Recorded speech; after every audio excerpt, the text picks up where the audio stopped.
hapon slope-intercept form. Ito naman point slope form. So, ito, ginagamit ito given yung dalawang point ng graph. Given yung x and y at saka given yung slope. Given yung slope. So, point slope form yun. So, ito yung ginagamit naman sa business. So, nakita nyo yan, no? Yung sa baba. Yung may 1,100, yan na yung point slope form.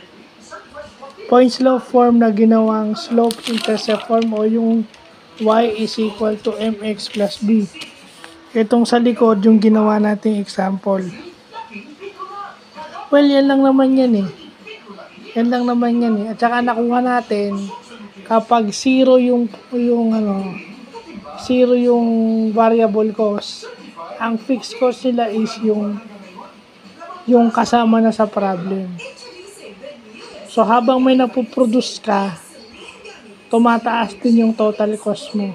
Pag may napoproduce ka na number of units ng kung anumang bagay. So, yun yung importanteng nalaman natin. Again, gaya ng sinabi ko kahapon, yung given sa problem is number of units ng kung anong bagay. Kung ita-translate natin sa computer science, sa information technology, computer engineering, ang ilalagay lang natin is yung mga hardware,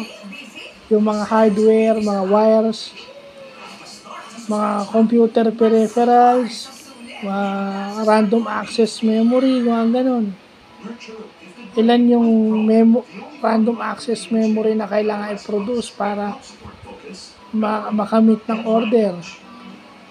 Yung total cost nung paggawa ng random access memory at saka yung cost nung kanilang distribution, di ba? Pag dinescribe yun in a linear relationship, dun pumapasok itong slope-intercept form at saka point slope form. So again, another algebra concept used in business na magandang pag-aralan natin. So, yan yung extra kasi mamaya nandun na tayo sa finding average rate of change in a tabular manner. O yung pagkuha ng rise is to run in a tabular form. At saka instantaneous rate of change siguro bukas. So, yun lang po.